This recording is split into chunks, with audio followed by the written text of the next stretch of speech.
तो hey welcome back to channel. कैसे हो आप सब? हो कैसे वो आज की फिजिक्स की यहाँ पे 5 मिनट सीरीज में चैप्टर करने जा रहे हैं। वो करने जा रहे हैं यहाँ पे थर्मोडायनेमिक्स। आई होप कि आपने बाकी चैप्टर्स देख लिया होगा। प्लीज वीडियो को लाइक, चैनल को सब्सक्राइब करना भूलो, दोस्तों में शेयर कर दे, मेरे इंस्टाग्राम को फॉलो कर लिंक डिस्क्रिप्शन में, टेलीग्राम चैनल को जाकर सब्सक्राइब कर दे। एंड अगर आपको इसके नोट्स चाहिए तो उसका लिंक मैं डिस्क्रिप्शन में दे दिया है। एंड अगर आपको इसकी 20 मिनट रिवीजन सीरीज देखनी तो उसका लिंक मैंने डिस्क्रिप्शन में दे रखा है। विदाउट एनी फर्दर इस वीडियो को शुरू करते हैं। मुझे मॉडर्न डेफिनेशन की बात करते हैं। देखो, थर्मोडायनेमिक्स क्या होता है? एक ब्रांच है फिजिक्स की जो कि डील कर रही होती है किससे? हीट से, वर्क से और एनर्जी ट्रांसफर से। किसके? In physical and chemical process के अंदर। ठीक है। अब सिस्टम एंड सराउंडिंग दो चीजें। सिस्टम क्या है?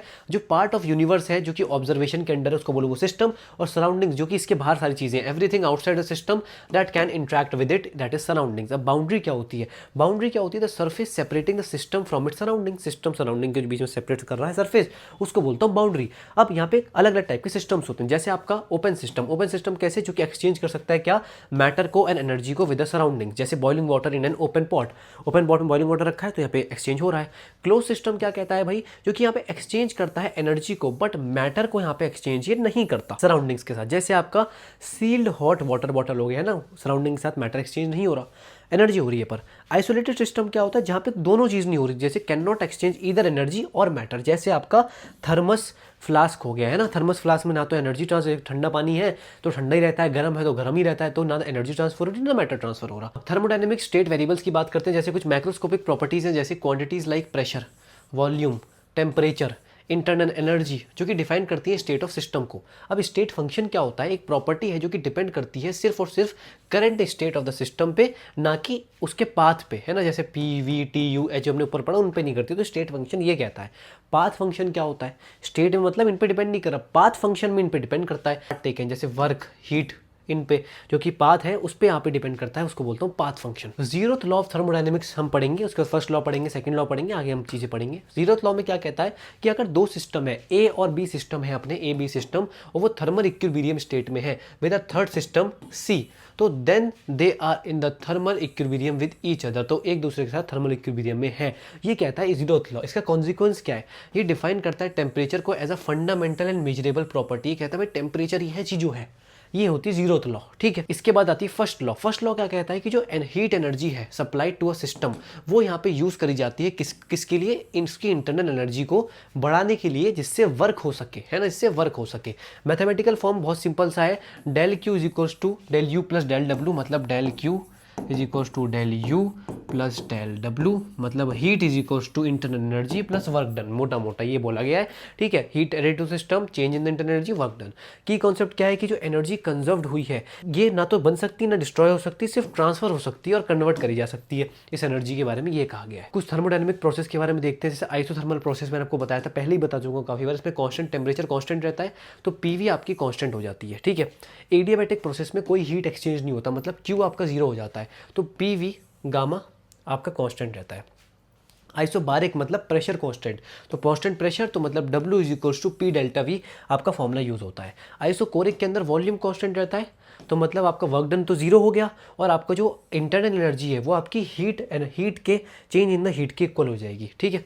साइक्लिक प्रोसेस में कुछ नहीं होता, इनिशियल स्टेट में वापस आ गया, तो मतलब आपका डेल यू आपका जीरो हो गया, मतलब इंटरनल एनर्जी जीरो हो गई, और आपका जो हीट है वो आपके वर्क डन के इक्वल हो गया, Q is equal to W. Quasi static में क्या होता है? इनफाइनाइटली स्लो प्रोसेस होता है, तो इसमें क्या होता है? सिस्टम इक्विलिब्रियम में ही रहता है। यहाँ पे कुछ चीज़ें हैं, जैसे आइसोथर्मल प्रोसेस के अंदर जो वर्क डन का फॉर्मूला है, काफ़ी बार पूछा जाता है, W is equals to NRT ln VF upon VI। ठीक है। Final upon initial. ठीक है। एडियाबैटिक प्रोसेस में आपका फॉर्मूला हो जाता है W is equals to PIVI minus PFVF upon -1। ठीक है। ये आपका फॉर्मूला होता है वर्क डन का एडियाबैटिक प्रोसेस में। ठीक है। फॉर्मूले प्लीज अच्छे से याद करना।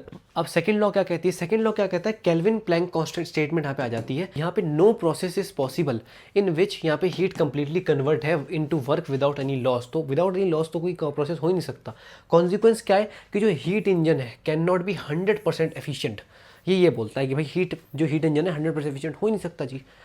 क्लॉसियस स्टेटमेंट क्या कहती है कि जो हीट है वो कभी भी फ्लो नहीं कर सकती कोल्डर बॉडी से हॉटर बॉडी में विदाउट एनी एक्सटर्नल वर्क के बिना ये काम हो ही नहीं सकता। ये कहता है क्लॉसियस स्टेटमेंट। इसका कॉन्सिक्वेंस क्या आता है कि जो रेफ्रिजरेटर्स हैं एंड हीट पंप्स हैं, उनको वर्क इनपुट चाहिए to transfer heat from cold to hot. Refrigerator को वर्क इनपुट तो चाहिए होता है। कैरनॉट साइकिल एंड एफिशिएंसी बहुत बार सीधा डायरेक्टली आपको क्वेश्चन आता है, मैं फॉर्मुला भी दे रखा है कि जो कैरनॉट इंजन है वो एक मेनली आइडियलाइज्ड है हीट इंजन, मैक्सिमम एफिशिएंसी आपको देखने को मिलेगी। एफिशिएंसी का फॉर्मुला बहुत बार पूछा जाता है ना, एफिशिएंसी का फॉर्मुला क्या होता है, 1 माइनस TC अपॉन TH। अभी जो TH एंड TC हैं ये टेम्परेचर है किसके, hot and the cold reservoir के, केल्विन के अंदर हम इनको मेनली ले रहे होंगे। मेनली की कंसेप्ट इसका क्या कहता है कि कोई भी रियल इंजन कैरनॉट इंजन से ज़्यादा एफिशिएंट नहीं हो सकता जो कि ऑपरेट कर रहा है बिटवीन द सेम टेम्परेचर्स, ठीक है, ये आपका मेनली कहता है। सबसे ज़्यादा मोस्ट मैक्सिमम एफिशिएंसी होती है कैरनॉट इंजन की। एंट्रोपी एंड थर्ड लॉ के बारे में बात करता हूँ। एंट्रोपी क्या कहती है, इसको ऐसे डिनोट कर रहा हूँ, मेजर करता है कोई भी डिसऑर्डर आपके सिस्टम के अंदर हो रहा है उसको बोलते हैं। Second law in terms of entropy के बारे में डिस्कस करते हैं कि जो एंट्रोपी होती है आपके आइसोलेटेड सिस्टम की वो हमेशा इंक्रीज हो रही होती है, ऑलवेज इंक्रीजेस।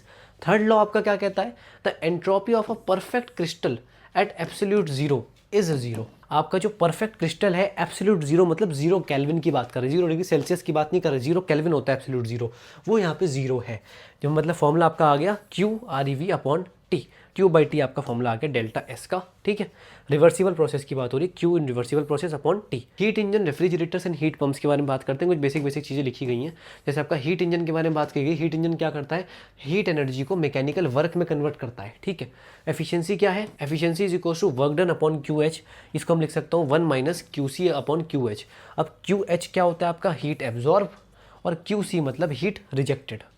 रेफ्रिजरेटर में हीट पंप का क्या सिस्टम होता है, ये क्या करते हैं, ट्रांसफर करते हैं हीट को किससे, कोल्डर रीजन से हॉटर वन में एक्सटर्नल वर्क का यूज करके, ठीक है। इसके अंदर जो कॉफिशिएंट आता है परफॉर्मेंस का, COP जिसे बोलता हूँ। रेफ्रिजरेटर क्या आएगा, QC अपॉन W, और हीट पंप का क्या आएगा, QH अपॉन W, है ना, वही C।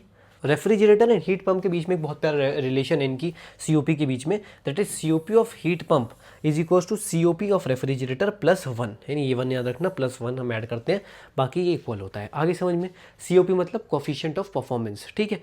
रेफ्रिजरेटर के और हीट पंप के बीच का रिलेशन है। कुछ प्यारे प्यारे सवाल कि विच लॉ टेम्परेचर को कौन सी लॉ डिफाइन करती है, मैंने सबसे पहले बताया था 0th law of thermodynamics.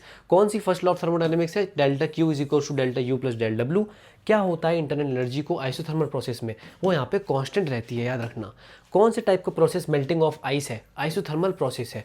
Work which process में वर्क डन जो है वो 0 हो जाता है, आइसोकोरिक प्रोसेस में हो जाता है। What does the second law say about entropy, second law क्या कहती है कि जो एंट्रोपी होती है वो हमेशा बढ़ती रहती है, मैंने बताया आइसोलेटेड सिस्टम में। Which thermodynamic quantity is path dependent, path dependent कौन सी है, वर्क डन, वर्क और हीट की बात हो रही है हम, ठीक है। इसके बाद है which function is always conserved in a cyclic process, cyclic process में क्या कंजर्व रहता है, इंटरनल एनर्जी कंजर्व रहती है। What is the efficiency of perfect engine, perfect engine की क्या होती है एफिशिएंसी, इम्पॉसिबल है, नो इंजन इज 100% एफिशिएंट, है ना, 100% तो कोई नहीं है, मैक्सिमम कौन सा, कैरनॉट इंजन। तो गाइस आई होप कि डेफिनेटली आपको यहाँ पे थर्मोडायनेमिक्स चैप्टर समझ में आया होगा, फिजिक्स का समझ में आया तो वीडियो को लाइक चैनल सब्सक्राइब करना बोलो, दोस्तों में शेयर कर दें, इंस्टाग्राम लिंक डिस्क्रिप्शन में फॉलो कर दें, टेलीग्राम को सब्सक्राइब कर दें। इसके नोट्स का लिंक भी डिस्क्रिप्शन में दे दूंगा, और अगर आपको इसको डिटेल में 20 मिनट रिवीजन सीरीज में देखना है तो यहाँ पे आपको प्लेलिस्ट मिल जाएगी। मिलते हैं नेक्स्ट वीडियो में, stay tuned, goodbye, bye.